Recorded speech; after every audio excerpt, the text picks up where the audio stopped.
রাসূলুল্লাহ আলাইকুম সালামুন ইয়া হাবিবাল্লাহ আলাইকুম। মুআজ্জাজ মুহতারাম জিল ওয়াজ ওয়াল হিশাম, সম্মানিত এলাকাবাসী, প্রিয় মুসলিম ভাইরা, আমার পর্দার আড়ালের আমার মা ও বোনেরা, মুসলমান সকল ইমানদার ভাই বোনদের প্রতি আন্তরিকভাবে আবার সালাম জানাচ্ছি। আসসালামু আলাইকুম ওয়া রাহমাতুল্লাহি ওয়া বারাকাতুহু। আজকের এই মাহফিল সোহাদায়ে কারবালার মাহফিল। আজকের এই মাহফিলের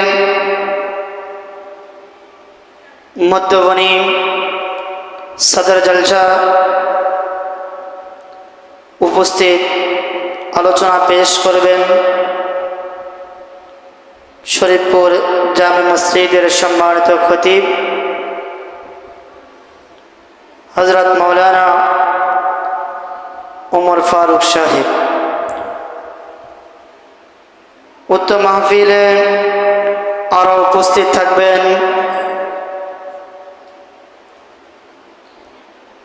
সুদূর ফেনী থেকে আগত হযরত মাওলানা জাবেদ হুসাইন সাহেব দামাত বরকাতুল আলিয়া। শরীফপুর জামে মসজিদ কমিটির উদ্যোগে আজকের এই আজিমুশান সোহাদায়ে কারবালার মাহফিল, যারা টাকা দিয়ে, শ্রম দিয়ে, বুদ্ধি পরামর্শ দিয়ে আজকের এই মাহফিলকে সাজিয়েছেন, যারা অক্লান্ত পরিশ্রম করে সেই বৃষ্টির মধ্যে অক্লান্ত পরিশ্রম করে মাহফিলের সাজাচ্ছেন, আল্লাহ যেন সকলের পরিশ্রম, সকলের পরামর্শ, সকলের দান অনুদান, আমরা যারা এসেছি, আল্লাহ যেন আমাদের প্রত্যেকের এই হাদিয়াখানা কবুল করে, সকলে বলি আমিন। যতটুকু আলোচনা করব, আল্লাহ যেন আমাদেরকে শোনার, আপনাদেরকে শোনার, আমাকে বলার, উভয়কে আমল করার তৌফিক দান করে, সকলে বলি আমিন। আজকের এই মাহফিল সোহাদায়ে কারবালার মাহফিল, পাক পাঞ্জাতন মাহফিল। পাক পাঞ্জাতনের মধ্যে 4 জন, পাক পাঞ্জাতন 5 জন। প্রথম আমার আপনার নবী হযরত মুহাম্মদ সাল্লাল্লাহু আলাইহি ওয়াসাল্লাম, তারপরে হযরতে আলী রাদিয়াল্লাহু তাআলা আনহু 2 জন, হযরত মা ফাতেমা রাদিয়াল্লাহু তাআলা আনহা 3 জন, হযরত ইমাম হুসাইন রাদিয়াল্লাহু তাআলা আনহু 4 জন, হযরত হাসান রাদিয়াল্লাহু তাআলা 5 জন। এই 5 জন মিলেই হলো পাক পাঞ্জাতন। এই 5 জন মিলেই হলো পাক পাঞ্জাতন। ওই পাক পাঞ্জাতনের স্মরণে আর ইসলাম কারবালার ময়দানে ইমাম হুসাইন রক্তের বিনিময়ে যে আজকে আমরা ইসলাম পেয়েছি, ওই ইসলাম যে কষ্টের মাধ্যমে আমরা পেয়েছি, এই মাহফিলটা হচ্ছে ওই কারবালার ময়দানটাকে আবার আমাদের মাঝে একটু স্মরণ করে দেওয়া। কারবালা ঘটনা হয়েছে আজ থেকে 1400 বছর আগে। তাহলে এই মাহফিলটা কেন? এই মাহফিলটা হয়েছে নতুন প্রজন্ম কারবালা জিনিসটা কি জানি না। নতুন প্রজন্ম পাক পাঞ্জাতন কে বা কাহারা আমরা জানি না। সেই বিষয়ে জানার জন্য নতুন প্রজন্মকে, মা বোনদেরকে ওই পাক পাঞ্জাতনের বিষয়ে স্মরণ করিয়ে দেওয়ার জন্যে আজকের এই মাহফিল। বড় দুঃখের বিষয়, বর্তমান আমাদের বাংলাদেশে আরেকটা কারবালা হচ্ছে বা হতে চলেছে। এই ক্লান্তি মুহূর্তে দেশের এখন অত্যন্ত নাজুক একটা পরিস্থিতি, যেই পরিস্থিতি আপনি কথা বললেও আপনার জেল, চুপ থাকলেও আপনার জেল, এমন এক পরিস্থিতির মধ্যে আজকের মাহফিল হচ্ছে। তো আজকের মাহফিল আমি মনে করি খুবই গুরুত্বপূর্ণ মাহফিল। একটা পানি আমি রমজান আসি। আজকের মাহফিল খুবই ইমানদার আশেক যারা, তাদের কাছে খুবই গুরুত্বপূর্ণ। আর যারা এজিদের উত্তরসূরি, তাদের কাছে আজকের মাহফিলটা হলো বিষের কাঠার মতো। এজন্য আজকের মাহফিল হলো ইমানদার আশেকদের জন্য। আজকের মাহফিল এখনও যারা আসবেন বলে দোকানে বসে আছেন যে বিরিয়ানি রেডি হলে আমরা মাহফিলে যাব, এটা আশেকের পরিচয় নয়। তার মানে আপনি বিরিয়ানি খাওয়ার জন্যই মাহফিলে আসবেন, ওয়াজ শোনার জন্য নয়, কারবালার ঘটনা শোনার জন্য নয়।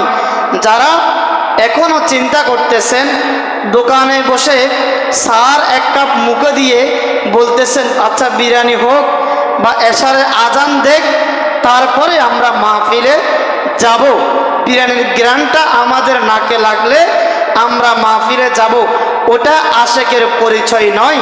আশেকের পরিচয় হয়েছে মাহফিলের শুরু থেকে মুনাজাত শেষ হওয়া পর্যন্ত আপনি মাহফিলে থাকা, হুজুরের খেদমত করা, সেটা আশেকের পরিচয় নয়। মাহফিলে বিরিয়ানির আঞ্জাম দেওয়া, সেটা মাহফিলের পরিচয় নয়। আপনাকে মাহফিলের শুরু থেকে মাহফিলের শেষ পর্যন্ত আপনি থেকে শুনে আমল করাই হলো যাই ইমানদার আশেকের পরিচয়, ঠিক কিনা? তো আমার শরীফপুর জামে মসজিদের যে সকল মুসল্লিয়ানে কেরাম যারা এখনও দোকানে পাটে বসে আছেন, সকলের প্রতি বিনীতভাবে আমি আহ্বান জানাচ্ছি, সকলে আজকের মাহফিলে অংশগ্রহণ করুন। পাক পাঞ্জাতনের মধ্যে 5 জন। কয়জন? 5 জনের মধ্যে একজন হলো হজরতে মা ফাতেমা রাদিয়াল্লাহু তাআলা আনহা।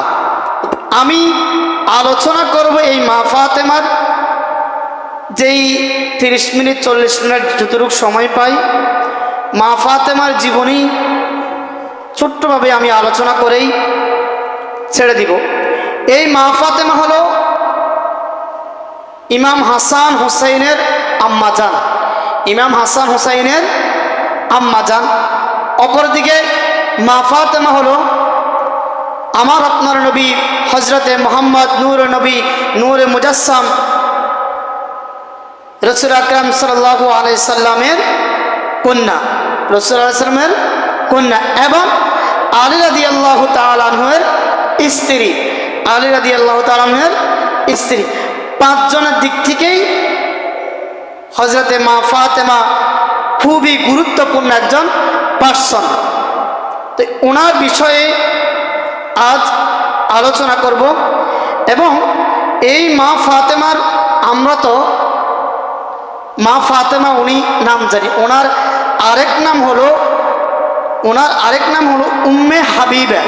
উম্মে হাবিবা, মা ফাতেমার আরেক নাম হলো উম্মে হাবিবা।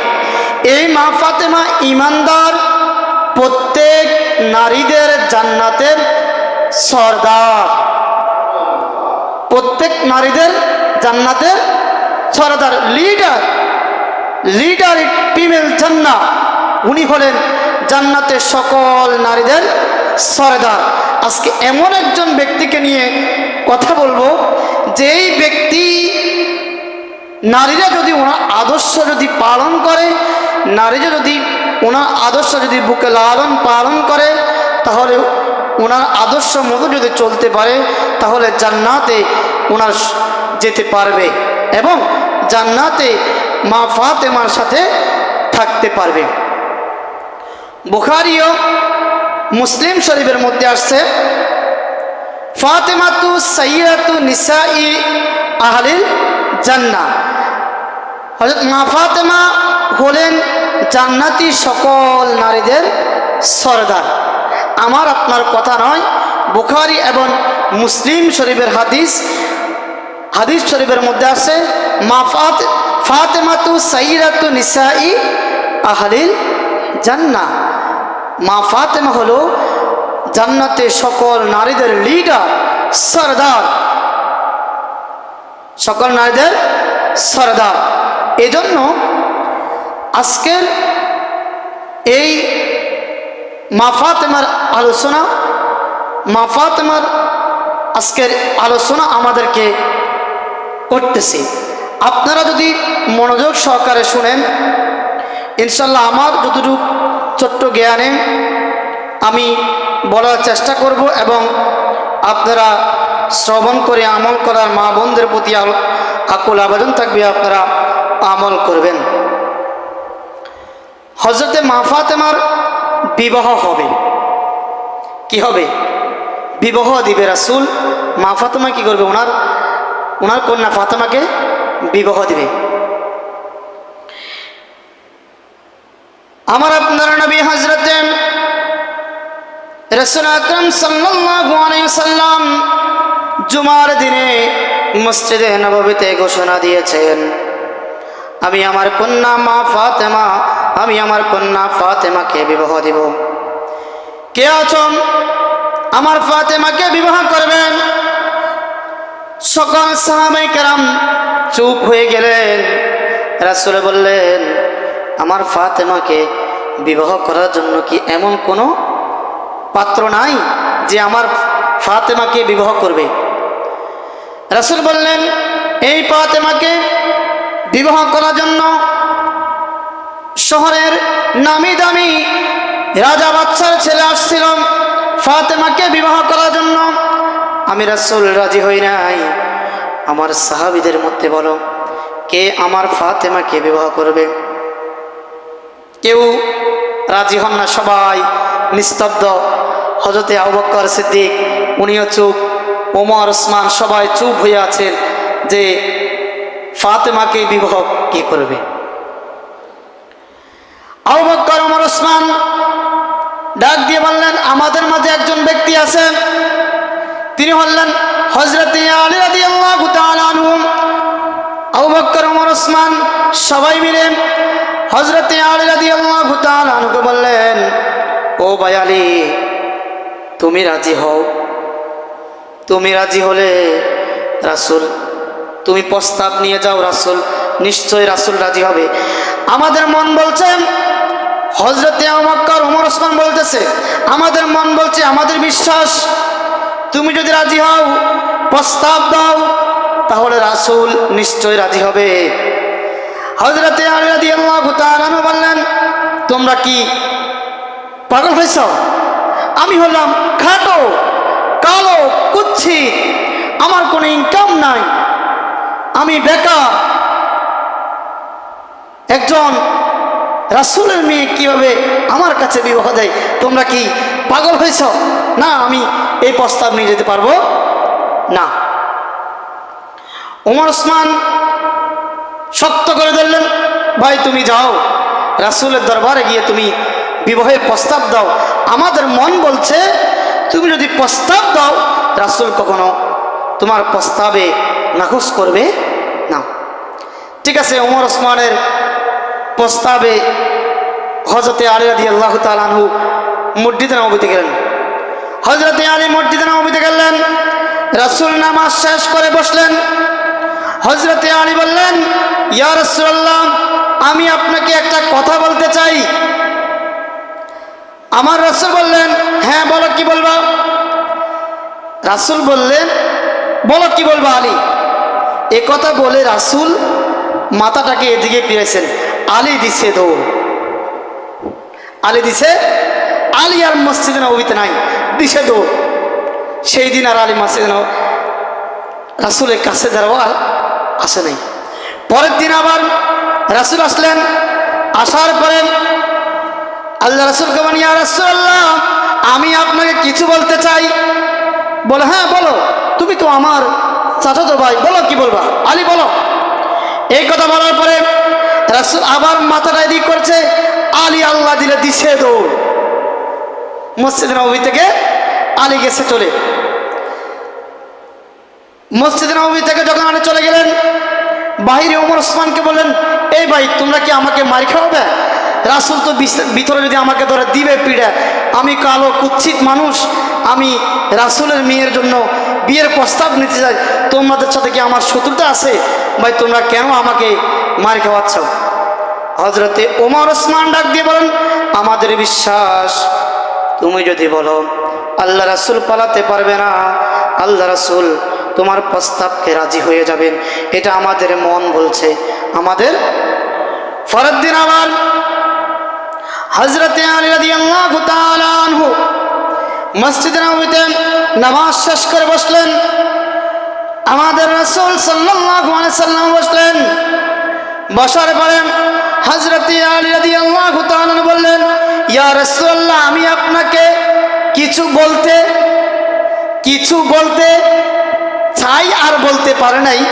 সাথে সাথে রাসূল হাত ধরে বলছে, বল আলী, তুমি প্রতিদিন বলতে চাই বলে দাও ধর, আজকে দিতে পারবে না, আজকে আমি ধরছি, কি বলবে বলো। বলি, ইয়া রাসূলুল্লাহ, আমি, হ্যাঁ বলো কি বলবে। মা ফাতেমার বিবাহে, ও বিবাহ তো বিধু, কি হয়েছে বলো।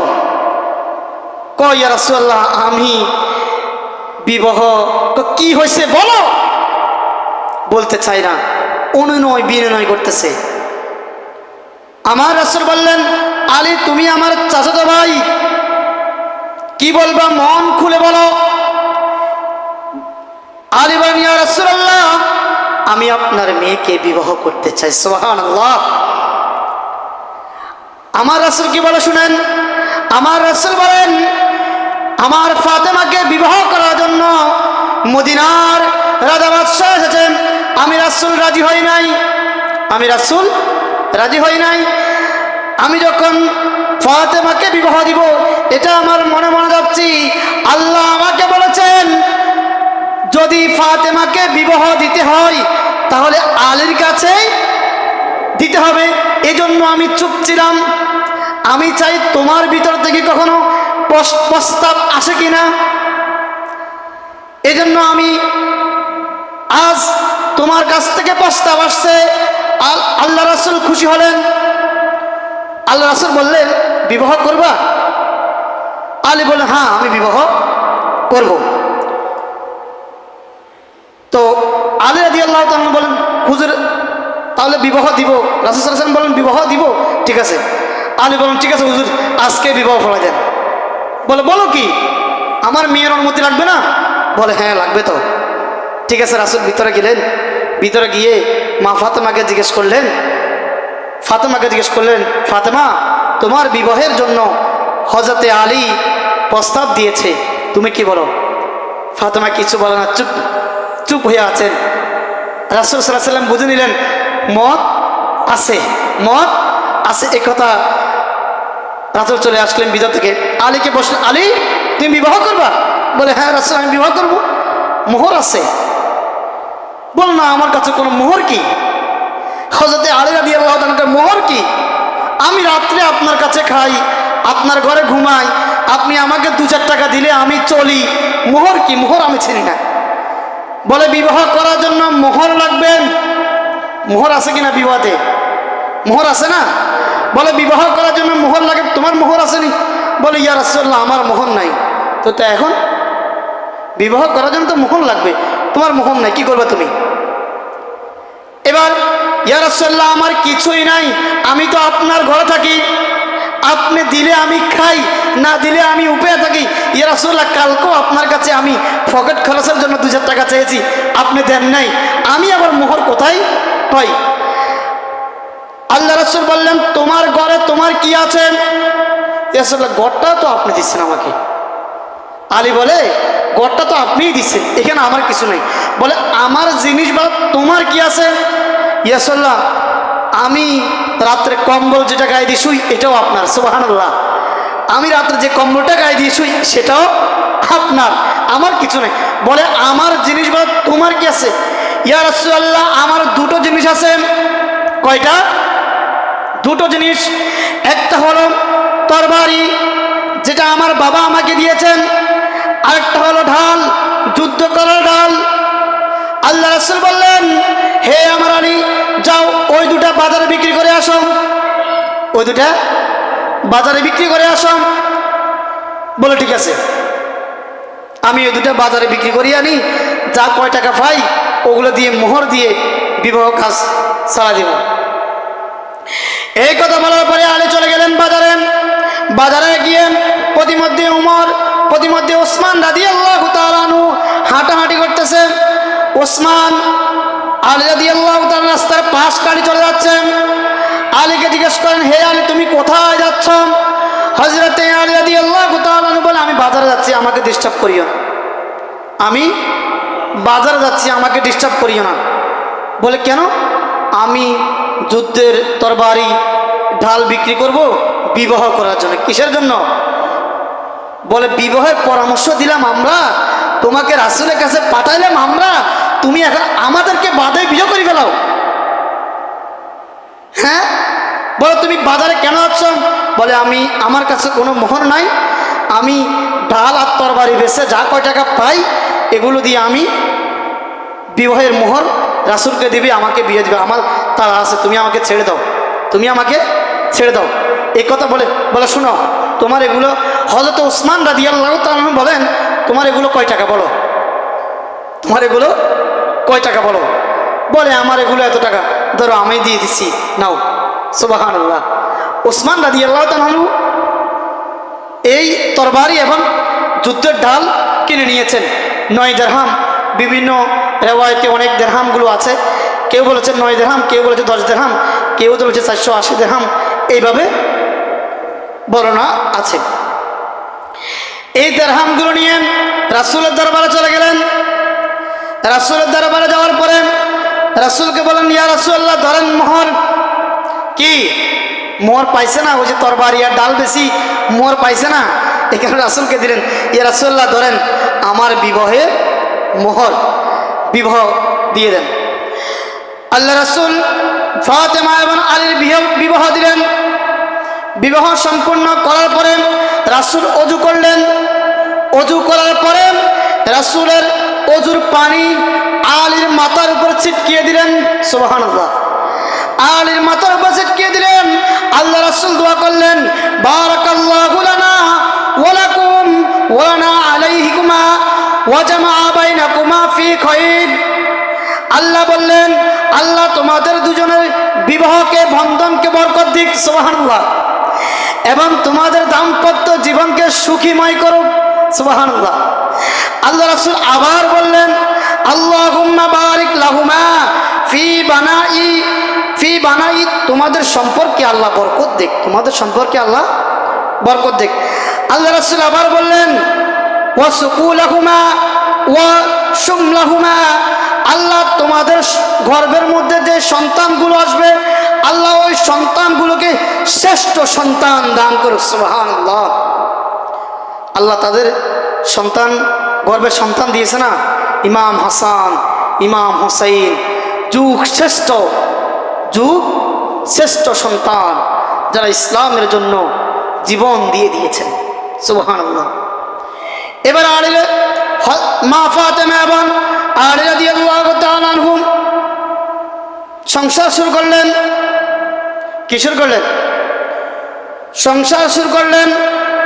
সংসার শুরু করার মধ্যে দিয়ে কঠিন পরিস্থিতির মধ্যে তাদের অভাবনীয় সংসার।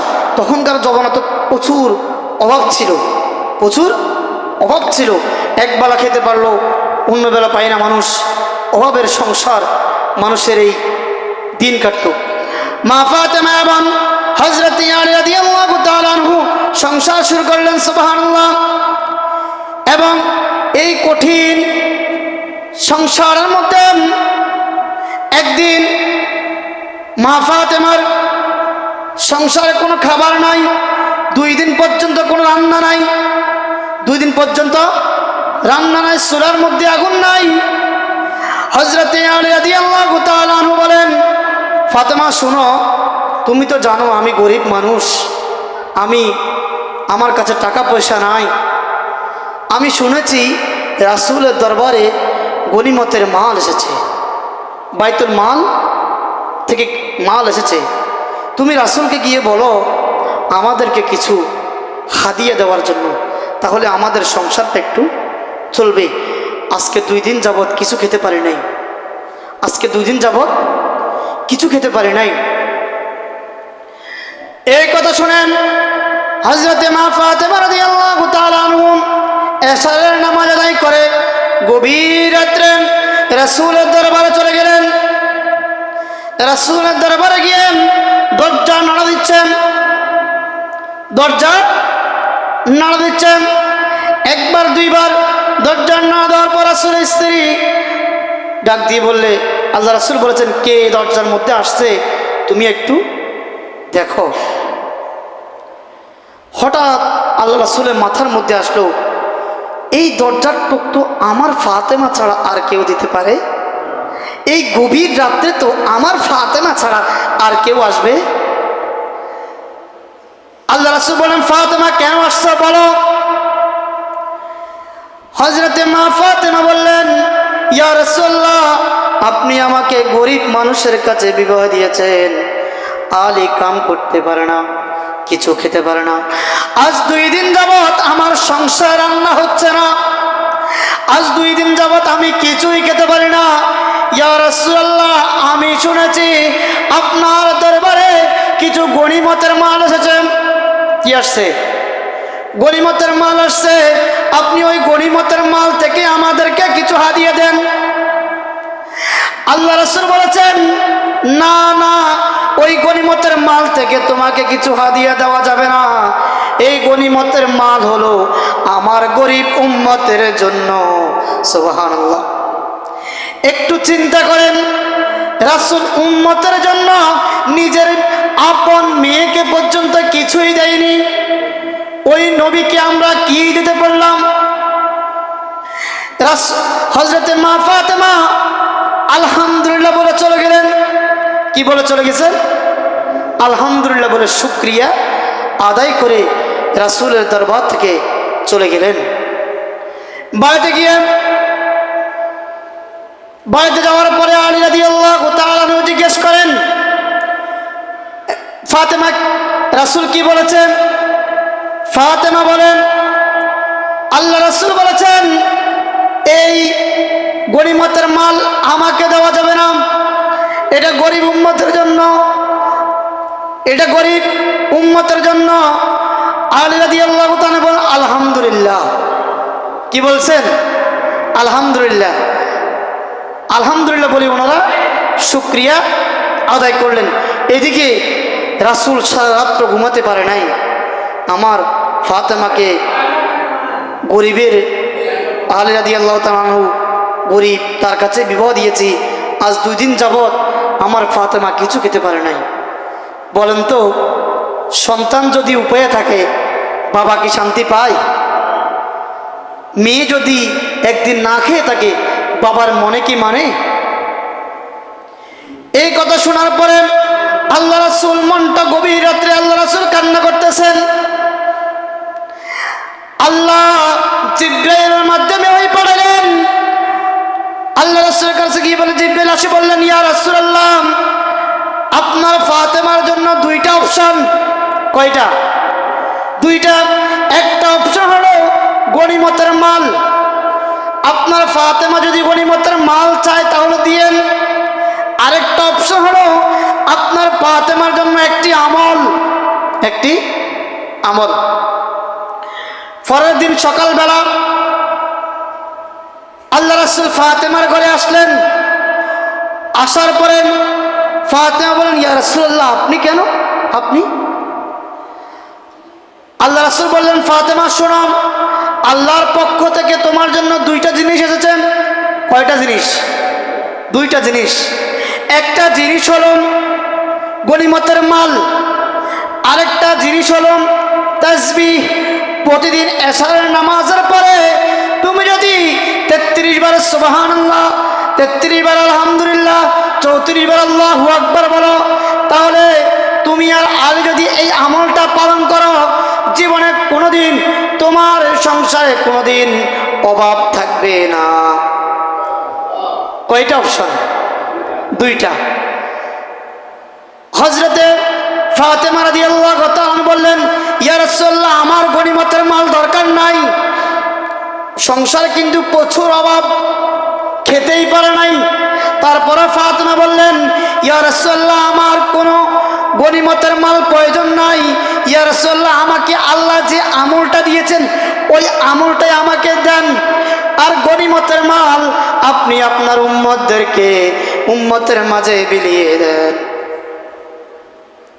চিন্তা করছেন ফাতেমা কি পারলে এই অভাবী সংসারের মধ্যে গনিমতের মাল নিতে পারতো না? আল্লাহ তো অপশন দিয়েই দিয়েছে, আল্লাহ অপশন দিছে না। এই জন্য মা ফাতেমার জীবনী প্রত্যেক নারীদের জন্য আদর্শ, প্রত্যেক নারীদের জন্য আদর্শ। সালাতুন ইয়া রাসূলুল্লাহ আলাইকুম হাবিবাল্লাহ আলাইকুম সালাতুন ইয়া রাসূলুল্লাহ আলাইকুম সালামুন ইয়া হাবিবাল্লাহ আলাইকুম। আরেকটা ঘটনা বলি। হযরতে মা ফাতেমা এবং আলী রাদিয়াল্লাহু তাআলা আনহু, আলীর অভাবে সংসারের মধ্যে একদিন আলী বাজারে যাচ্ছেন। কোথায়? বাজারে যাচ্ছে। যদি কিছু কাজ কাম কিছু পাই তাহলে বাজার করে আনি, সংসার চালাবে। তরকারি বা কিছু চাউল ডাল আনি সংসারে চালাবে, একবেলা খাবে। হযরতে আলী রাদিয়াল্লাহু তাআলা আনহু কামের উদ্দেশ্যে রওনা দিয়েছেন। আমরা বাড়ি থেকে কামের উদ্দেশ্যে রওনা দিই না? হযরতে আলী রাদিয়াল্লাহু তাআলা আনহু কামের উদ্দেশ্যে রওনা দিয়েছেন। প্রতিমধ্যে রাসূলের সাথে সাক্ষাৎ। কার সাথে? কথা বলেন, কার সাথে? রাসূলের সাথে সাক্ষাৎ। আল্লাহ রাসূল বললেন, তুমি কোথায় যাচ্ছ আলী? আলী বললেন, ইয়া রাসূলুল্লাহ, আজ 2 দিন আমার সংসারে কিছুই নাই, আজ 2 দিন কিছুই খেতে পারে নাই। আপনি আপনার কন্যাকে গরিবের কাছে বিবাহ দিয়েছেন। কার কাছে? গরিবের কাছে বিবাহ দিয়েছেন, আজ 2 দিন কিছুই নাই। আমার আপনার রাসূল ডাক দিয়ে বলেন, হে আলী, তুমি এখন কই যাচ্ছ? বলে, আমি বাজারে গিয়ে যদি কোনো কাম পাই তাহলে কাম করে দিন শেষে বাজার করে যাব, ফাতেমা রান্না করবে। আল্লাহ রাসূল বললেন, হে আলী, তুমি এই রাস্তা বরাবর সামনে চলে যাও, এই রাস্তা বরাবর সামনে চলে যাও। সামনে গিয়ে একটি খেজুর গাছ দেখবে, একটি খেজুর গাছ দেখবে। ওই খেজুর গাছ থেকে বলবে, আল্লাহ আল্লাহ আল্লাহর রাস্তায় আমাকে কিছু খেজুর দিন। কি গাছকে? খেজুর গাছতে গিয়ে বলবে, আল্লাহর রাস্তায় আমার কিছু খেজুর দিন।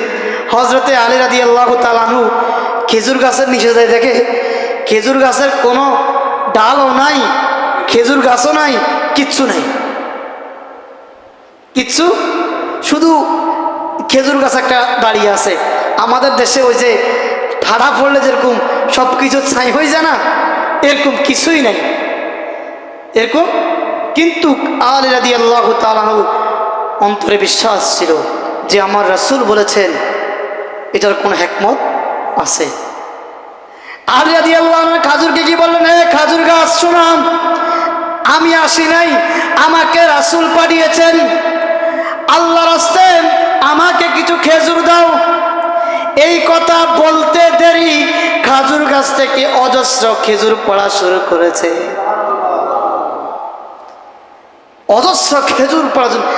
আলী রাদিয়াল্লাহু তাআলা আনহু আল্লাহ দিলে মনে আনন্দ খুশি, যা পাচ্ছে খাইছে, নিজের ইচ্ছা পরিমাণ খাইছে এবং ব্যাগ ভরি বাড়িতে ফাতেমার জন্য নিয়ে গেছে। সুবহানাল্লাহ। বাড়িতে ফাতেমাকে কি বললেন, ও ফাতেমা ধরো খেজুর খাও। কি খাও? খেজুর খাও। ফাতেমা খেজুর খেলেন। খেজুর খাওয়ার পরে অনেকগুলো খেজুর বেঁচে গেলেন। এবার আলী রাদিয়াল্লাহু তাআলা আনহু বললেন, ও ফাতেমা আজকে বিবাহ হয়েছে 10 বছর 15 বছর তুমি আমার কাছে কিছুই চাও নাই, এই কষ্টের সংসারের মধ্যে তুমি আমার কাছে কিছুই চাই নাই। ফাতেমা ডাক দিয়ে বলেন, গো আমার প্রাণের স্বামী, আমি আপনার কাছে কিছুই চাই না, আপনার কাছে কিছুই চাই না, জান্নাতে একসাথে আপনার কাছে থাকতে চাই। আলী হযরতে মা ফাতেমা বললেন, যদি আমাকে কিছু দাও, আজ কয়েকদিন আমি জ্বরে ভুগতেছি। জ্বরে, কিসে জ্বরে আক্রান্ত হচ্ছি, আমার একটা ডালিম খেতে মন চায়। একটা কি খেতে মন চায়? একটা ডালিম খেতে মন চায়। যদি পারেন আমার জন্য বাজার থেকে একটা ডালিম নিয়ে আসি। এখন আপনার স্ত্রী আপনার কাছে আবদার করছে একটা ডালিম, আপনি কি না দিয়ে পারবেন? একটা ডালিম। কোনোদিন আপনার এই সংসার জীবনের মধ্যে আপনার স্ত্রী আপনার কাছে কিছুই চাই নাই, একটা ডালিম চেয়েছে, আপনি কি না দিয়ে পারবেন? হযরতে আলী রাদিয়াল্লাহু তাআলা আনহু বাজারে গেলেন। বাজারে গিয়ে একটা ডালিম কিনলেন। একটা ডালিম কিনেন। ডালিম কিনে রাস্তা দিকে চলে আসতেছেন। আর ওই দিকে আসমানের মধ্যে সাহাবীরা বলতেছে, মানুষের কাছে থাকলে না মানুষ দেয় আল্লাহর রাস্তায়, নয় কি মানুষ দেয়নি? বলে মানুষের কাছে আল্লাহর রাস্তায় থাকলেই না দেয়, নয় কি মানুষে দেয়নি? আল্লাহ বলেন, ও আমার সাহাবীরা, তোমরা আমার দিকে তাকিও না, তর্ক করিও না, জমিনে আমার পয়গম্বর আলীর দিকে তাকাও, ওই আলীর ঘটনা তোমরা একটু শোনো। রাস্তার মধ্যে একজন সাহাবী ভিক্ষুক বেশে বসে আছেন। কি বেশে? ভিক্ষুক বেশে বসে আছেন। ওই ভিক্ষুক হযরতে আলী রাদিয়াল্লাহু তাআলা আনহু যখন চাই, যখন আলীকে সালাম দেন, আসসালামু আলাইকুম, হে আলী আপনার উপর শান্তি বসিত হোক। বলে তুমি কে? বলে আমি একজন ভিক্ষুক, আজ 1 সপ্তাহ যাবত আমি কিছুই খাই নাই। 1 সপ্তাহ যাবত আমি কিছুই খাই নাই। আসলে কি ভিক্ষুক? উনি একজন সাহাবী, উনি একজন। বলে আমি 1 সপ্তাহ যাবত কিছুই খাই নাই। বলে তোমার কাছে থাকলে আমার কিছু দাও, আল্লাহর রাস্তায় আমার কিছু দাও, আমি খাই। বলে আমার কাছে কিছু নাই। আলী বলে আমার কাছে কিছু? বলে তুমি, ও যে তোমার পকেটে একটা ডালিম দেখা যাচ্ছে, তুমি নাই কেন বলছো? বলে তুমি কি আর যাবে না? বলে হে ভিক্ষুক শোনো, এই ডালিমটা আমি আমার স্ত্রীর জন্য নিচ্ছি। আজ বিবাহ হচ্ছে 10-15 বছর, আমার স্ত্রী আমার কাছে কিছুই চাই নাই, একটা ডালিম মাত্র চেয়েছে। আমার স্ত্রী অসুস্থ, জ্বরে ভুগতেছে, ওই স্ত্রীর জন্য আমি একটা ডালিম নিচ্ছি। ওই ডালিম আমি তোমাকে কিভাবে দিই ভিক্ষুক? বলে আমাকে দিও না, আল্লাহর রাস্তে আমাকে কিছু দাও। হযরতে আলী রাদিয়াল্লাহু তাআলা আনহু বললেন, আমি আমার স্ত্রীকে যেভাবে ভালোবাসি তার চেয়েও কোটি কোটি গুণ আমি আমার আল্লাহকে ভালোবাসি। সুবহানাল্লাহ। তুমি যখন আমার কাছে চাইছো আমি দিব না, কিন্তু তুমি যখন আমার আল্লাহর নাম নিয়ে আমার কাছে চাইছো, আমি আলী রাদিয়াল্লাহু তাআলা আনহু না দিয়ে পারবো না, না দিয়ে পারবো না। আলী রাদিয়াল্লাহু তাআলা বললেন, ভাই তুমি যে চাইছো, আচ্ছা যা তুমি অর্ধেক নাও, অর্ধেক বাকি অর্ধেক আমি বাড়িতে গিয়ে ফাতেমাকে দিব। আচ্ছা দাও। আচ্ছা, ডালিমের অর্ধেক ভাগ করলেন, ভাগ করে ওই ভিক্ষুককে দিলেন। আলী রাদিয়াল্লাহু তাআলা এবার হাঁটা শুরু করলেন। ভিক্ষুক ডাক দিয়ে বলেন, হে আলী, শোনো, তুমি আমার সামনে বসো, আমি তোমাকে সামনে রেখে ডালিম খাবো। ডালিম খেয়ে আমার মনের স্বাদ, মনের তৃপ্তি নিব, মনের স্বাদ, মনের তৃপ্তি নিব। আলী রাদিয়াল্লাহু তাআলা বসলেন, আর ওইদিকে ভিক্ষুক ডালিম খেতে শুরু করলেন। ডালিম খাওয়া শেষ হয়ে বললেন, হে আলী, আমার তো মনের তৃপ্তি মিটলো না, আমার মনের তৃপ্তি মিটলো না, তুমি আমাকে বাকি অর্ধেক ডালিম দাও। বাকি অর্ধেক? বলে, ভাই তুমি এটা কি বললা? আমার স্ত্রী এত বছর পর আমার কাছে কিছুই চাই নাই, একটা ডালিম চাইছে, তাও তুমি অর্ধেক দিলাম, তাও তুমি পেট ভরলো না, আরো তো দিতে হবে। বলে, আমাকে দিতে হবে না, আল্লাহর হস্তে আমাকে দাও, আল্লাহর হস্তে আমাকে দাও। এই কথা বলার পরে আলী রাদিয়াল্লাহু তাআলা আত্মসহ্য করতে পারলেন না, বাকি অর্ধেকও ওই ভিক্ষুককে দিয়ে দিলেন। সুবহানাল্লাহ। তাদের বিশ্বাস, আল্লাহর জন্য তারা কেমন ভালোবাসা, কেমন মুহাব্বত। হযরত আলী রাদিয়াল্লাহু তাআলা মনটা খারাপ করে বাড়ির দিকে চলে গেলেন। বাড়িতে গিয়ে দেখলেন মা ফাতেমা বাড়ির মধ্যে হাঁটাহাঁটি করতেছেন। হাঁটাহাঁটি, ফাতেমার মাথার মধ্যে হাত দিয়ে দেখলেন জ্বর আগের থেকে একটু জ্বর কমছে। ফাতেমাকে বললেন, ফাতেমা চলো আমরা ঘুমাই। তার মানে হলো ওই ডালিমের কথা যেন ফাতেমা ভুলে যায়। সুবহানাল্লাহ। কোন রকমে ডালিমের কথা যেন ফাতেমা ভুলে যায়, এই কথা বলে ফাতেমাকে নিয়ে ঘুমিয়ে গেলেন। মনটা খারাপ করে আল্লাহর দিকে বললেন, সকাল হলে আমি একটা ব্যবস্থা করব, আল্লাহ ডালিমের কথা ফাতেমাকে স্মরণ করাইও না, ডালিমের কথা ফাতেমাকে স্মরণ করাইও না। হযরত আলী রাদিয়াল্লাহু তাআলা আনহু মনটা খারাপ করে ঘুমিয়ে গেলেন। গভীর রজনীতে হযরত আলীর ঘরের মধ্যে সালমান পারসি এসে দরজায় ভাবে ঠক দিলেন। দরজা ঠক দিয়ে বলেন, বলো তুমি কে? বলে, আমি আল্লাহর পয়গম্বর, আল্লাহর সাহাবী, আল্লাহ আমাকে পাঠিয়েছেন, আল্লাহ আমাকে আপনার কাছে পাঠিয়েছেন কিছু ডালিম নিয়ে, কিছু ডালিম নিয়ে। এই কথা বলার পরে দরজা খুললেন, ওই ডালিমগুলো নিলেন, 9টা ডালিম দিলেন। কয়টা? বলে না, সবাই খেয়াল করেন, বলে না আমার আল্লাহ তো ডালিম পাঠানি, তুমি হয়তো বা কিনে আনছো, আর নতুবা কেউ তোমাকে দিছে। আমার আল্লাহ 10টা ডালিম দিতে পারে না, কারণ সাহাবীদের বিশ্বাস, আল্লাহ রাস্তায় যদি 1 টাকা দান করে, সাহাবীদের বিশ্বাস আমার আল্লাহ আমাকে 10 গুণ দিবে। সুবহানাল্লাহ। বিশ্বাস। বলে না, যদি আল্লাহ ডালিম দেয় তাহলে 10টা দিবে, আল্লাহ কখন 9টা দিবে না। বলে না, আল্লাহ 9টা, সালমান পারসি বলে না, আল্লাহ 9টাই দিয়েছে, ধরো তুমি রাখো।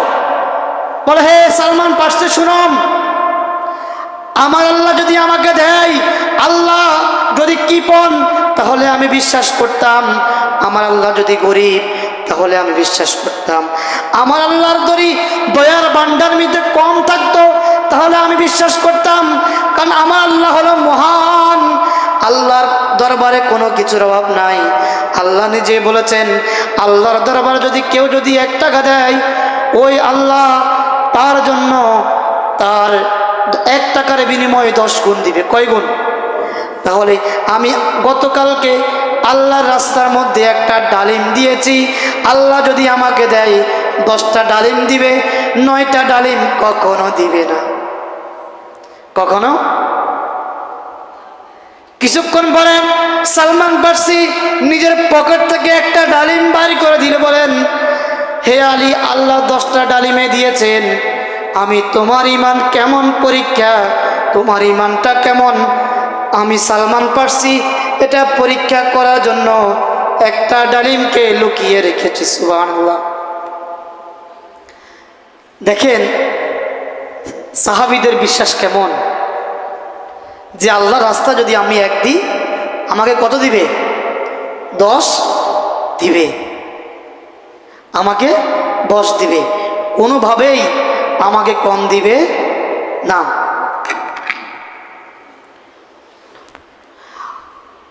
হযরতে মা ফাতেমা, আল্লাহ রাসূল দুনিয়ার জমিন থেকে চলে গেলেন। আল্লাহ রাসূল দুনিয়ার জমিন থেকে চলে গেলেন। এই ঘটনাটা হলো আমাদের মা বোনরা কিভাবে পর্দা করবে, একটু আমার মা বোনরা আপনারা মনোযোগ সহকারে শুনেন। হযরতে মা ফাতেমা কেমন পর্দা করতেন একটু মনোযোগ সহকারে শুনেন। আজকে আমি আপনি কেমন পর্দা করি। আমার রাসূল দুনিয়ার জমিন থেকে চলে গেলেন। ওই রাসূল চলে যাওয়ার পরে মদিনার মধ্যে মা ফাতেমা একটা জামা গায়ে দিয়েও চলে যেতেন। কি যেতেন? জামা গায়ে দিয়েও চলে যেতেন, কোনো পর্দা করতেন না। কিন্তু যেদিন আবু বকর, ওমর, ওসমান, আবু বকর দুনিয়া থেকে চলে গেলেন, রাসূলের পদে শায়িত হলেন, রাসূলের পদে শুয়ে গেলেন, আবু বকর শুয়ে গেলেন। ওই দিন থেকে আর কোনো জামা গায়ে দিয়ে রাসূলের রওজা মুবারকে যায় না। ওই যে মা ফাতেমার অন্যান্য জিজ্ঞেস করলো, হে ফাতেমা, তুমি এতদিন জামা গায়ে দিয়ে হিজাব পরে, হিজাব ছাড়া তুমি রওজার মধ্যে আসছো, আজকে কেন তুমি বোরকা পরে, এবং বোরকা পরে তুমি রওজার মধ্যে আসলেন? হযরতে মা ফাতেমা বললেন, ও আমার বোন শোনো, এতদিন রাসূল রওজার মধ্যে ছিলেন, আমার জন্য কোনো পর্দা নাই। কারণ সন্তান যখন, মেয়ে যখন বাবার সামনে যায় তখন পর্দা করতে হয় না, কিন্তু মেয়ে যখন বেগানা পুরুষের সামনে যায় তখন পর্দা করতে হয়। আবু বকর বেগানা পুরুষ, ওই সময় আবু বকরকে দাফন করা হলো। দাফন করার পরে আবু বকর রওজার সামনে যখন গেছে মা ফাতেমা, তখন পর্দা পোষিত করে গেছে। আমার আপনার প্রশ্ন হলো, আবু বকর কি ওই সময় জিন্দা না দুনিয়া থেকে চলে গেছেন? দুনিয়া থেকে চলে যাওয়ার পরে মা ফাতেমা পর্দা করে রওজার মধ্যে গেছে। আজকে আমার আপনার বোন, আমার আপনার মানুষ, মেয়েরা, নারী জাতিরা বাজারে ঘাটের মধ্যে পর্যন্ত পর্দা ছাড়া চলে যায়।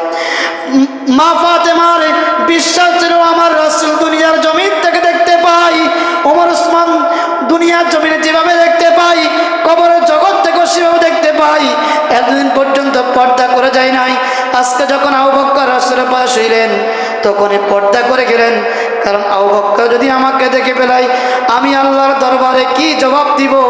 আমি আল্লাহর দরবারে কি জবাব দিল?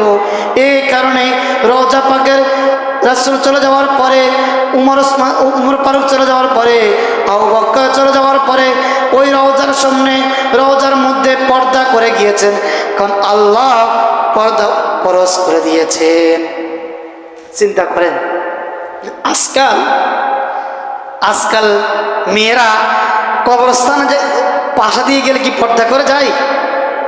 কোনো পর্দা করে না। কিন্তু মা ফাতেমার বিশ্বাস, ঈমান, যে রওজা মুবারক থেকে রাসূলের পাশে যারা শুয়ে আছে তারা কবর থেকে দেখতে পারে। এই জন্য তিনি মরে যাওয়ার পরেও আবু বকর যখন রাসূলের পাশে শুয়েছেন তখন থেকে উনি কবর জিয়ারত করার জন্য পর্দা করে হাত মোজা, পা মোজা লাগিয়ে যেতেন। মা ফাতেমা যখন রাসূলের ইন্তেকালের 6 মাস পরে মা ফাতেমা একদিন গভীর রজনীতে স্বপ্ন দেখলেন যে আল্লাহ রাসূল বললেন, ও আমার ফাতেমা শোনো, আজকে তুমি ইফতার সেহরি খেয়েছো দুনিয়াতে, আগামীকাল ইফতার করতে হবে আমার সাথে। দুনিয়াতে কি করছে? সেহরি করেছে, ইফতার করবে রাসূলের সাথে। এই কথা যখন হযরতে মা ফাতেমা স্বপ্ন দেখলেন, অতিমধ্যে ঘুমটা ভেঙে গেলেন। আর আলী রাদিয়াল্লাহু তাআলা আনহু, এই কথা বলিও না। আলী রাদিয়াল্লাহু তাআলা আনহু ফজরের নামাজ পড়ার জন্য মসজিদে গেলেন। আর হযরতে মা ফাতেমা সেহরি খেয়ে প্রতিদিন কোরআন শরীফ তেলাওয়াত করতেন। আজকে দেখতেছি কোরআন শরীফ তেলাওয়াত করে না, আজকে এক বালতি কাপড় ভিজাইছে, ইফতারের জন্য খামির তৈরি করতেছে, ইমাম হাসান হুসাইনকে গোসল করে দিচ্ছে। হযরতে আলী রাদিয়াল্লাহু তাআলা আনহু মসজিদ থেকে নামাজ পড়ে আসতে বললে, ও আমার ফাতেমা, প্রতিদিন তুমি নামাজ শেষ করে তুমি কোরআন তেলাওয়াত করো, আজকে তোমাকে ভিন্ন ভিন্ন রূপে লাগতেছে, কারণ কি? ফাতেমা কিছুই বলে না, কান্না করতেছে, দু চোখ দিয়ে কান্না করতেছে। আর আলীকে বলতেছে, গতকাল রাতে আমার রাসূল আমাকে বলেছে আমি সেহরি করেছি, দুনিয়ায় ইফতার করব আমার রাসূলের সাথে। তার মানে বোঝা গেল আমি আর বেশিক্ষণ দুনিয়ার জমিনে থাকবো না।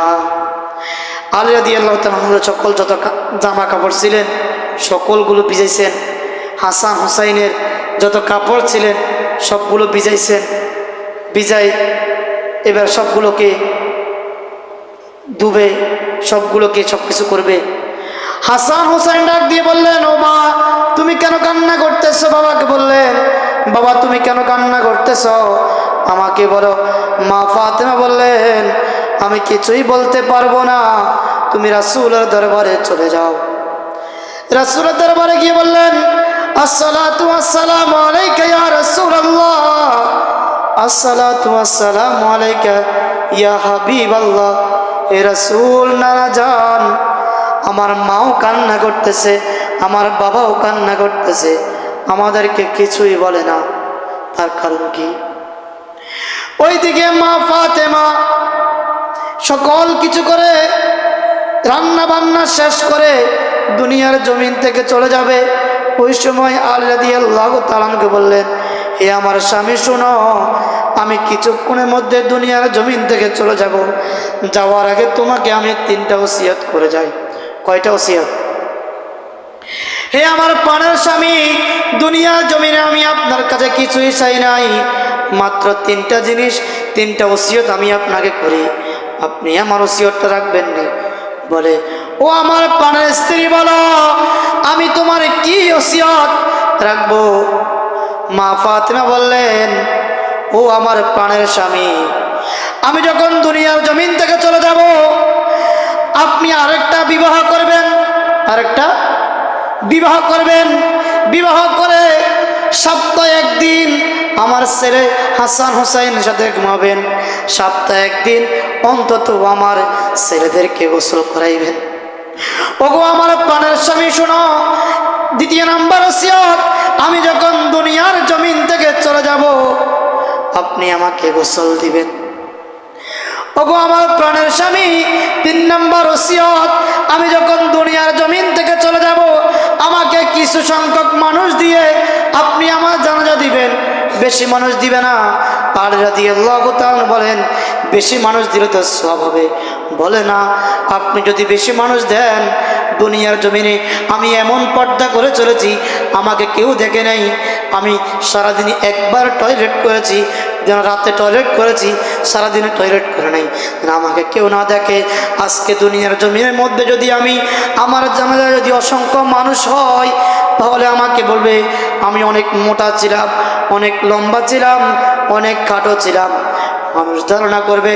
ওগো আমার প্রাণের স্বামী, আপনি আমাকে কিছু সংখ্যক মানুষ দিয়ে জানাজা সম্পন্ন করে দিবেন। এই কথা বলার পরে হযরতে মা ফাতেমা রাদিয়াল্লাহু তাআলা আনহু দুনিয়ার জমিন থেকে চলে গেলেন। দুনিয়ার জমিন থেকে মা ফাতেমা চলে গেলেন। আলীও কান্না করতেছে, হাসান হুসাইনও কান্না করতেছে, কিছুই করার নাই, কাউকে ডাকতেও পারতেছে না, কারণ ফাতেমার ওসিয়ত, কোনো মানুষ যেন তাকে গোসল না দেয়, কোনো মানুষ যেন তাকে জানাজার মধ্যে না আসে। আলী রাদিয়াল্লাহু তাআলা গোসল দিয়েছেন, আলী রাদিয়াল্লাহু তাআলা গোসল সম্পূর্ণ করেছেন। আপনারা বলেন, একজন যদি মুর্দার খাট ধরতে হয় কয়জন মানুষ লাগে? কয়জন? এখানে কয়জন আছে? 3 জন, ইমাম হাসান, ইমাম হুসাইন, আলী, 3 জন। আরেকজন কোথায় পাবে? এই কথা বলে কান্না করতে করতে দরজাটা খুললেন। দরজা খুললে দেখলেন একজন সাহাবী আলী রাদিয়াল্লাহু তাআলা ঘরের দিকে আসতেছে। একজন সাহাবী রাসূল আলী রাদিয়াল্লাহু তাআলা ঘরের মধ্যে আসতেছে, ডাক দিন, ও সাহাবী, তুমি আমার সাথে, তুমি কোথায় যাচ্ছ? আমার ঘরের দিকে আসো, আমার ফাতেমার জানাজা দিয়ে খাটটা ধরো।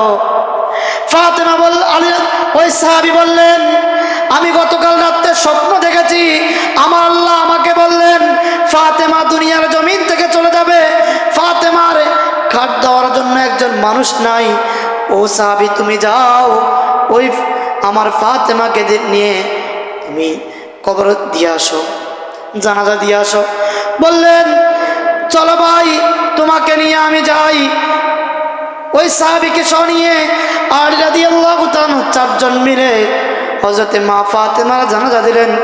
জানাজা দিয়ে জানাজা সম্পূর্ণ করলেন এবং কি দাফন কাফন শেষ করলেন।